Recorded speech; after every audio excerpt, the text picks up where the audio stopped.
right now we are thrilled to be talking Arizona State athletics, Arizona State football with Blake Niemann from SunDevilSource. Good morning, Blake. Hey, good morning, guys. Thanks for having me on. Well, first, I want to start with, this great kind of write-up that you had on social media about Arizona State's run to the title of Big 12 champion, the sixth largest sports upset ever. I mean, that definitely caught my eyes. I knew it was a big, improbable run, but to be the sixth largest ever, pretty shocking. Yeah, so to be honest, I didn't even know that either. Kenny Dillingham, in his press availability yesterday, brought it up, said someone sent it to him, and that ASU was like sixth, and the Miracle on Ice was like second. I was like, okay, I got to fact check this and see what the deal is here. And so then I ended up finding whatever he got sent, and yeah, so apparently ASU, sixth largest sports betting upset in history per Vegas Insider.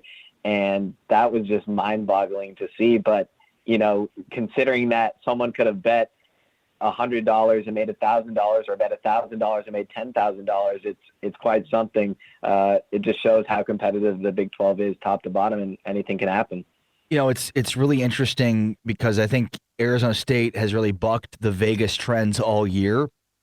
And the fact that they're even here in this playoff is sort of a testament to that. So, that will color this Peach Bowl too, because they're once again going to be underdogs.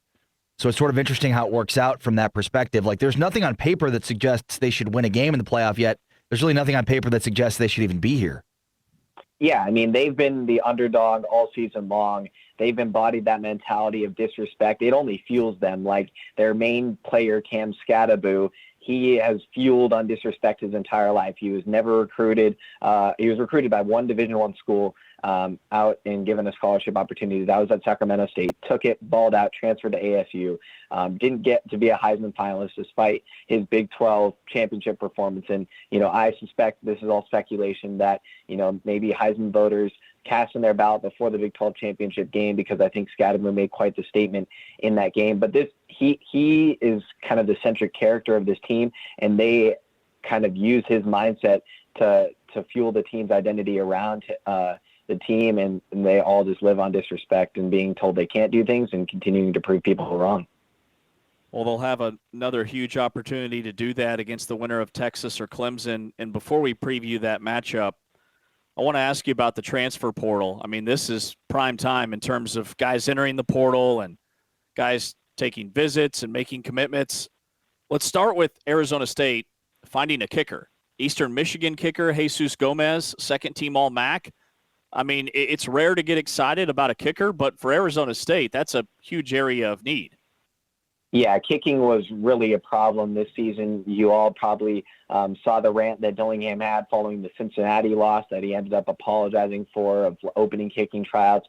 ASU ended up never taking on an actual kicker out of that. I think he was just caught up in the moment. But, yeah, the Sun Devils struggled with kicking throughout the year. Only 9 of 17 on field goals made.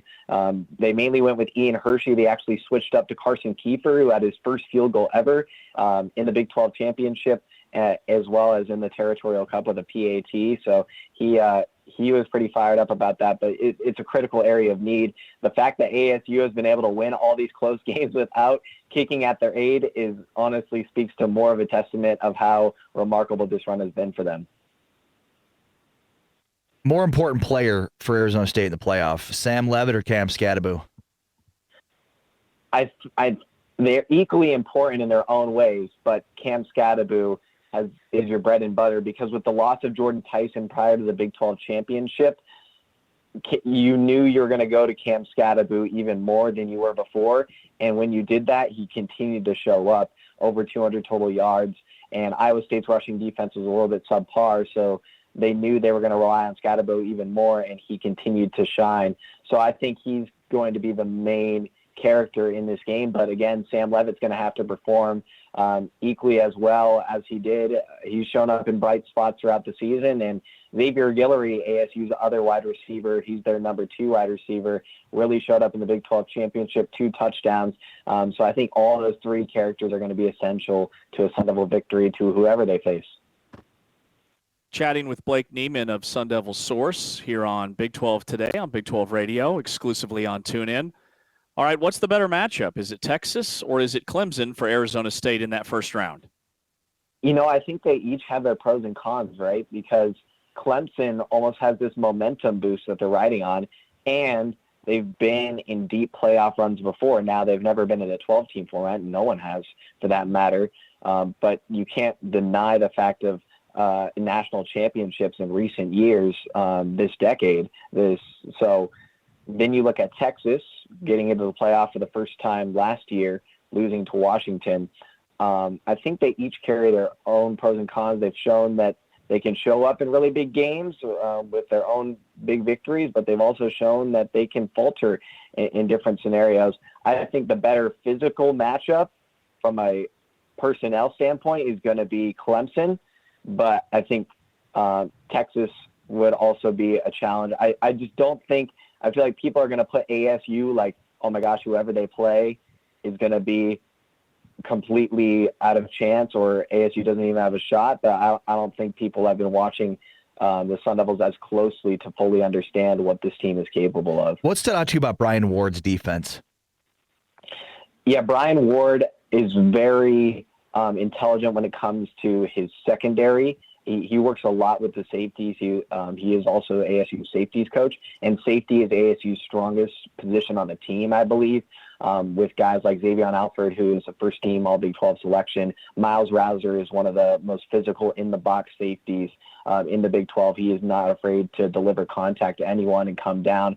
Shamari Simmons, who's their nickelback, who got a targeting call that Kenny Dillingham just ended up saying that failed in its appeal process, and he's going to continue to try, so he'd be out for the first half. But he was ASU's team MVP and defensive MVP this year, team MVP last year. So the secondary is really what stands out, and it's been the foundation for ASU being able to come up and stop the run and also be fairly effective in the pass game and forcing turnovers. They had 3 straight turnovers in the Big 12 championship, and Brian Ward's defenses historically have averaged around 3 turnovers a game per season. Talking with Blake Niemann of SunDevilSource here on Big 12 Today on Big 12 Radio. You were talking about Cam Skattebo earlier and kind of his Heisman diss track, if you will, the fact that he didn't get invited to New York City. How much is he fueled by, I guess, the lack of respect when it comes to him and this team? Oh, he's had it ever since he was young. That's what he said. He said, I've been disrespected my whole life, and nobody respects the fact that I'm the best running back in the country. He's just been dealing with it his whole life, so it's nothing new to him, but it just fuels his fire and adds to his motivation to prove people wrong, to show people that they don't know who he is. They don't know who ASU is. I think it was in the BYU halftime locker room speech. It was like, no one believes in us. No one thinks we could do this. Only the guys in this locker room. So that's been the whole thing, is like, no one believed Arizona State was going to be in the college football playoff coming into this season. If you would have told anyone that, I mean, Kenny Dillingham said after the Territorial Cup that he was asked if someone would have said you would have won 10 games this season prior to the season, what would you have said? And he was like, I don't think anyone would have asked me that question. I don't think it was even in the realm of thought. So I think this team just has so much self-belief and connection amongst one another, and Cam Skattebo does that to the fullest and believing in himself. He did a full physical transformation over the offseason, cut 15 pounds, got more athletic, but also didn't lose his physical touch and his ability to deliver contact at a high level. And that full service ability, Kenny Dillingham said last year that I don't know if Cam Skattebo is a Sunday guy. And then by the end of spring ball, he said he was, and now he's clearly shown it going to probably be a mid-round draft pick. What do you think was the biggest move this offseason that Arizona State made? I think undoubtedly has to be the addition of Sam Leavitt. The quarterback struggles last year were probably the centric reason among a other variety of reasons, along with the offensive line last year, of why ASU went 3-9. But the quarterback turnover from week to week, ASU, I think, had 4 different starting quarterbacks, including Cam Skattebo in one of the games against Oregon. Like, that's how bad the quarterback situation was. It went from Jaden Rashada at the start of the year to then changing over to Drew Pine against USC. Then eventually it went back to Trenton Bourguet, who took over the year before after Emory Jones struggled in the season, and Emory Jones playing at Cincinnati a couple of years ago. And then it went down to now Texas Tech tight end, who was at ASU. Jalen Conyer started against UCLA. It was crazy quarterback situation. And Kenny Dillingham said the quarterback is the most important position on the field, and of course it is. And that's going to determine how many wins that you have. It's going to play a large factor in that. And so Sam Leavitt coming in the spring, looking to me like he was the better quarterback in spring ball than Jaden Rashada. As a result, don't know if that's the actual reasoning why, but Rashada enters the portal. Leavitt ends up beating out Jeff Sims, who comes in from Nebraska, and he has shown immense signs of upside and NFL potential.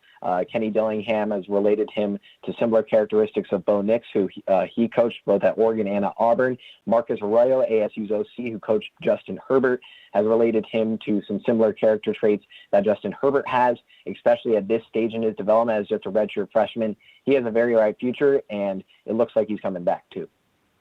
Yeah, that'll be huge. He's the real deal. All right, Blake, we appreciate your time. Thanks for taking a few to join us this morning on Big 12 Today. Hey, thanks so much, guys. Have a great day.